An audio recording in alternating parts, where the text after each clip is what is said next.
stand-up style, pre-1950s to 1960s.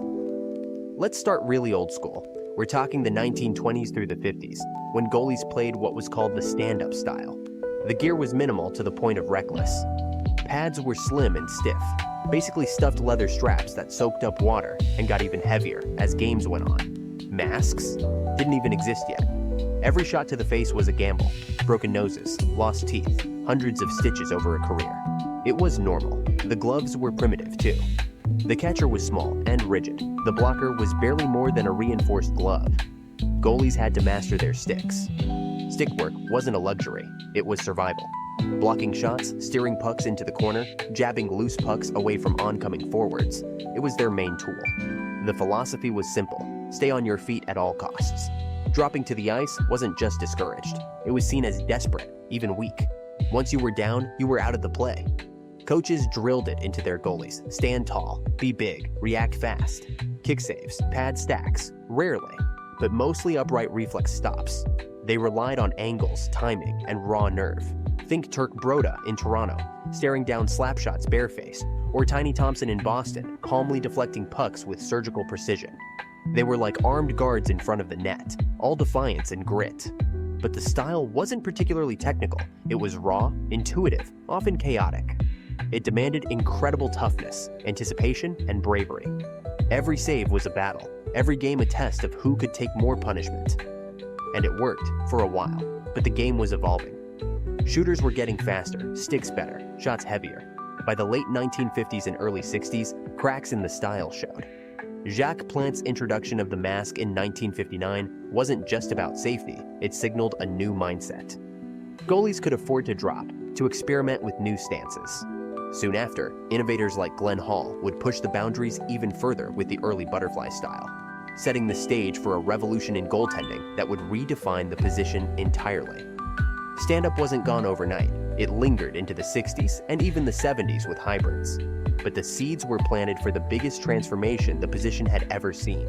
Classic butterfly, 1970s to 80s. Then, the game changed forever.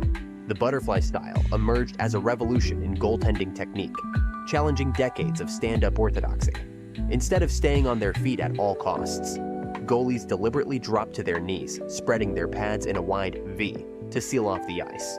Glenn Hall is often credited as the pioneer, experimenting with it even in the late 50s and 60s. But it was Tony Esposito in the 1970s who made it famous and widely respected. Why the switch? Simple. Shooters loved going low. Ice-level shots were harder for stand-up goalies to block consistently. The butterfly took away that easy option, forcing snipers to pick corners instead of sliding it 5-hole or along the ice. It also introduced a new way to control rebounds. By dropping and squaring up, butterfly goalies could smother pucks or steer them safely into the corners instead of kicking them right back into danger. It was systematic, intentional, more coverage with less guesswork. But let's be clear, early butterfly wasn't slick. Pads were made of heavy, waterlogged leather. No modern knee stacks to cushion the drop. No synthetic slides for easy lateral pushes. Dropping into the butterfly was like slamming onto concrete. Goalies just hoped the puck would hit them. And crucially, it wasn't an absolute shift. This era was a transition.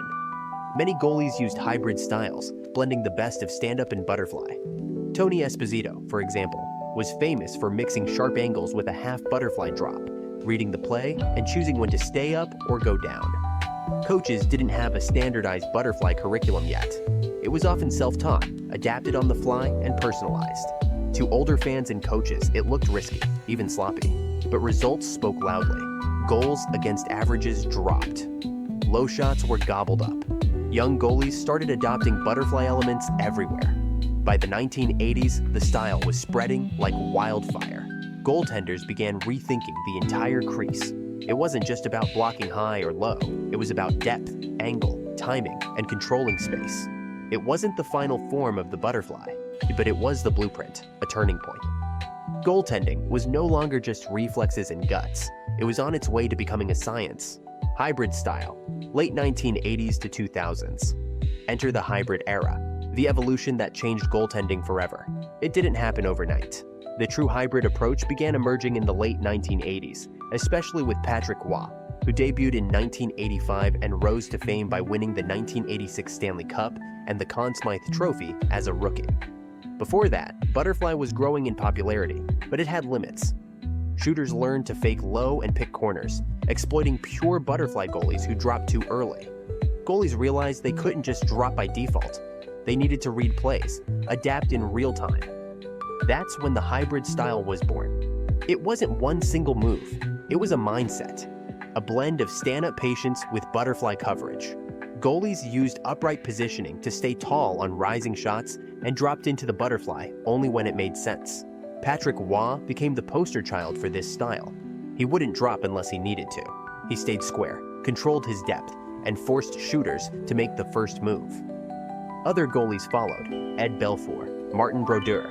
They all had unique twists. Some used more stand-up elements, others leaned more on butterfly, but all understood the hybrid philosophy. The 1990s saw this approach become standard. Equipment evolved. Pads got lighter and more flexible. Masks gave better visibility. Gloves and blockers improved. Goalie coaching advanced. Goalies were taught when to drop, how to stay square, and how to control rebounds instead of just blocking them. It wasn't about reflexes alone, it was about strategy. Hybrid goalies were like chess players in the crease, anticipating the play and reacting with purpose. Importantly, even in the 90s, the transition wasn't uniform. Some goalies used more stand-up on perimeter shots and only dropped for high danger chances. Others adopted the butterfly more often, but retained stand-up elements for certain angles. The hybrid wasn't a single technique, it was a toolbox. By the 2000s, the hybrid style laid the foundation for modern athletic hybrid techniques. Moves like the RVH, reverse vertical horizontal, became standard, letting goalies seal the post while staying ready to push across the crease. Post-integration became essential. Modern goalies didn't just rely on butterfly or stand-up, they used everything. Simply put, the hybrid era was goaltending growing up. It transformed the position from a series of desperate blocks into a science of reading, reacting, and controlling the game on the goalie's terms. And it's still the base for how nearly every elite goalie plays today. Butterfly blocking, 1990s to 2010s. By the 1990s and 2000s, the butterfly wasn't just a style anymore, it became a science.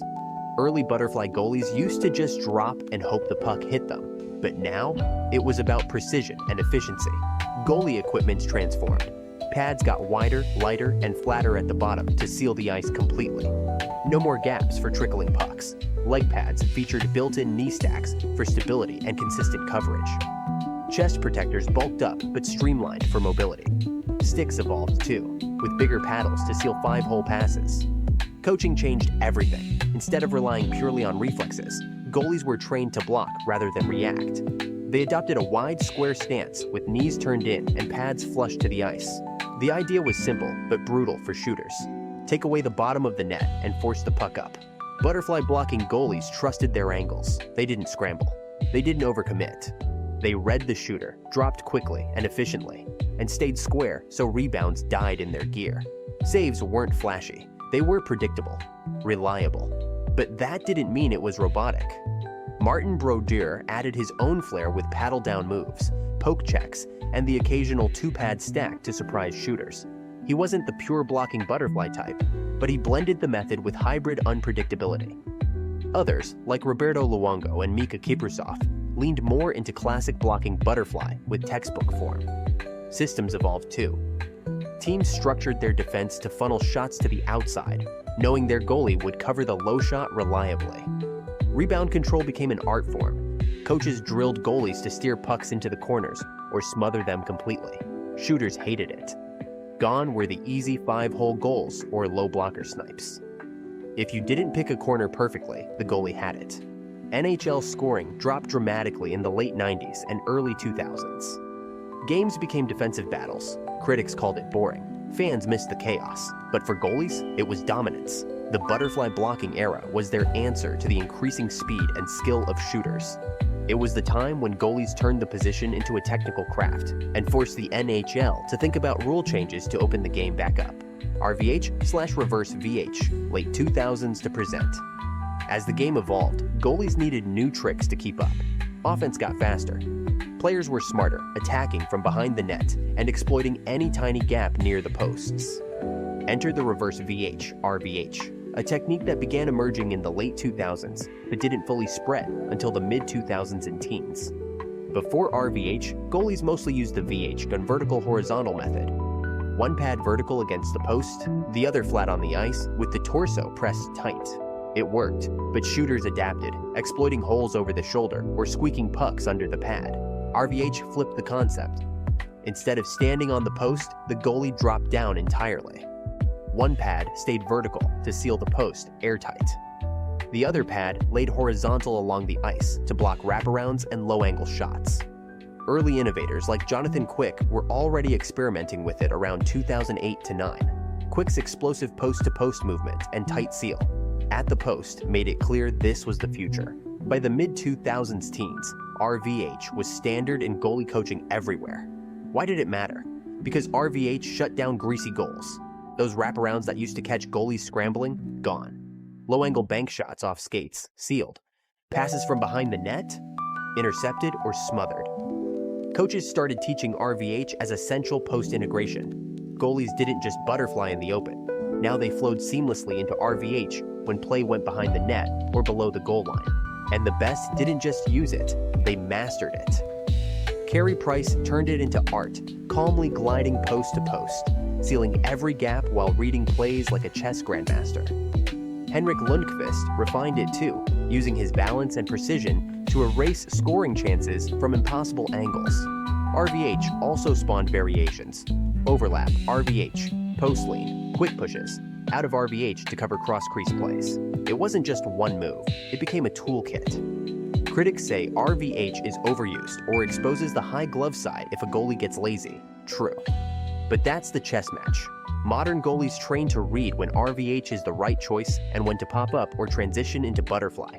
In the end, RVH transformed post play from a frantic scramble into a controlled, technical battleground. It's modern goaltending distilled.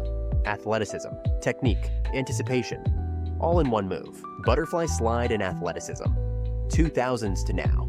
Today's goalies aren't just puck blockers, they're elite athletes in every sense.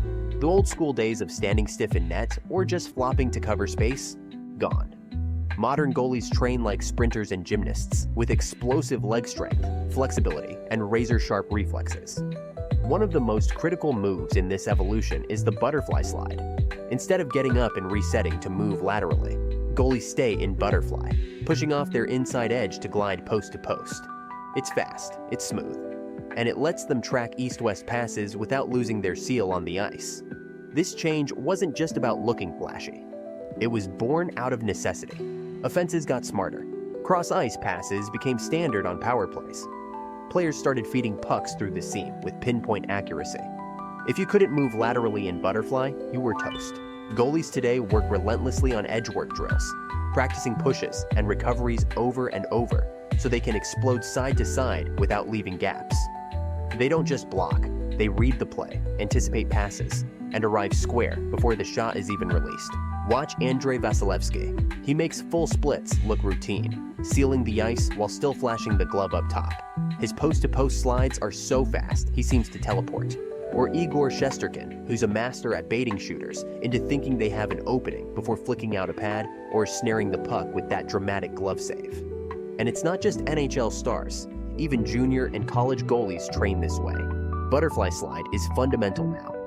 If you can't move in butterfly, you can't play at the top level. But it's not only about raw power, it's about control.